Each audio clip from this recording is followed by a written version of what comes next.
नवीन व्हिडिओसाठी चॅनलला like, comment, share, subscribe करायला विसरू नका. नमस्कार विद्यार्थी मित्रांनो, नर्सिंग नोट्समध्ये आपले स्वागत आहे. तर आजच्या व्हिडिओमध्ये आपण शेवटचा प्रश्न बघणार आहोत. प्रश्न क्रमांक 5. चिंता मज्जा विकृती म्हणजे काय? तर चिंता मज्जाकृतीची व्याख्या बघूया. चिंता मज्जाकृती ही एक मानसिक स्थिती आहे ज्यामध्ये व्यक्तीला सतत अवास्तव आणि तीव्र भीती किंवा काळजी वाटते. यामध्ये व्यक्तीला कोणत्याही स्पष्ट कारणाशिवाय काहीतरी वाईट घडणार आहे असे वाटत राहते, ज्याचा परिणाम त्याच्या दैनंदिन जीवनावर आणि शारीरिक आरोग्यावर होतो. तर बघूयात कारणे, चिन्हे आणि लक्षणे कोणती. तर याची कारणे बघूया. यामध्ये आहे आनुवंशिकता. कुटुंबात कोणाला मानसिक आजार असल्यास याचा धोका वाढत असतो. त्यानंतर आहे पर्यावरणीय ताणतणाव. नोकरी, शिक्षण, आर्थिक समस्या किंवा कौटुंबिक वाद. त्यानंतर आहे बालपणातील अनुभव, म्हणजेच लहानपणी सोसावे लागलेले दुःख किंवा आघात. नेक्स्ट आहे मेंदूतील बदल. मेंदूतील न्यूरोट्रान्समीटर, उदाहरणार्थ सेरोटोनिन, यामधील असमतोल. याची बघूयात चिन्हे आणि लक्षणे. शारीरिक लक्षणे जसे की धडधडणे,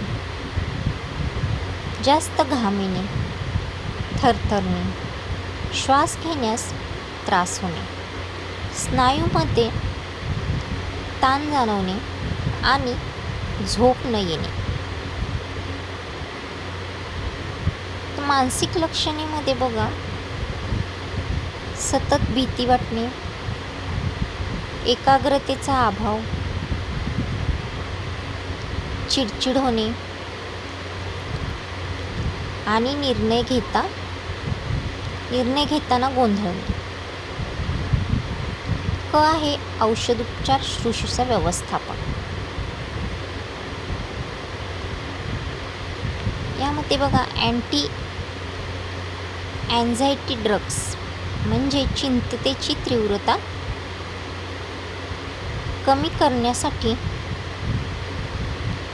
ही औषधे दिली जातात.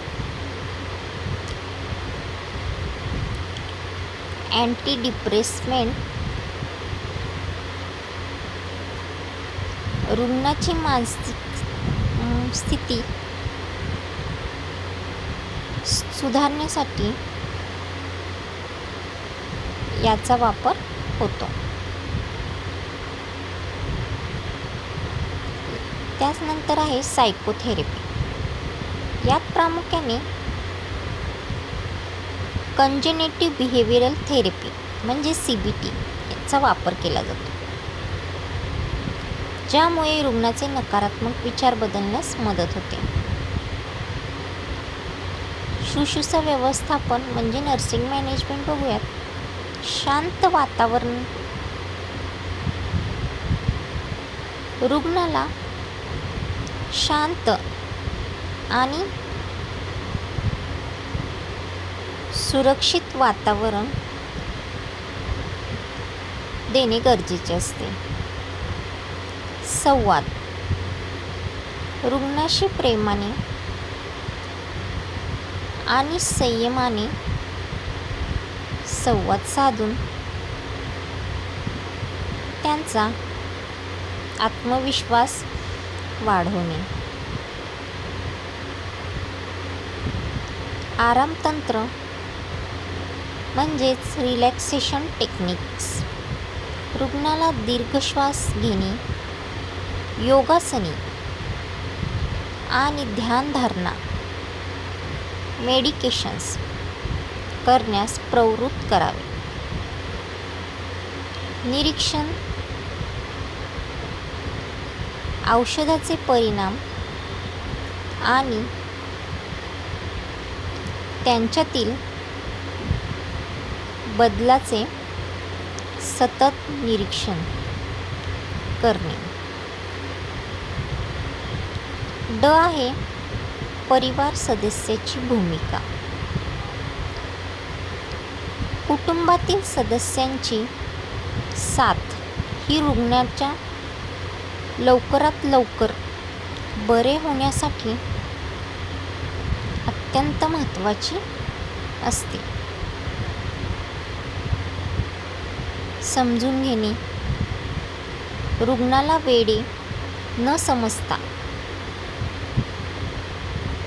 त्यांच्या आजाराला शास्त्रीय दृष्टिकोनातून समजून घ्यावे. टीका टाळणे, रुग्णावर ओरडणे किंवा त्यांच्या भीतीची चेष्टा करणे हे टाळावे. नियमित उपचार बघूयात. रुग्णाने औषधे वेळेवर घेतली आहेत की नाहीत आणि डॉक्टरांच्या भेटी नियमित होतात की नाही याकडे लक्ष देणे. पाठिंबा देणे, रुग्णाला दैनंदिन कामे करण्यासाठी प्रोत्साहित करणे आणि त्यांना एकटे वाटू देऊ नये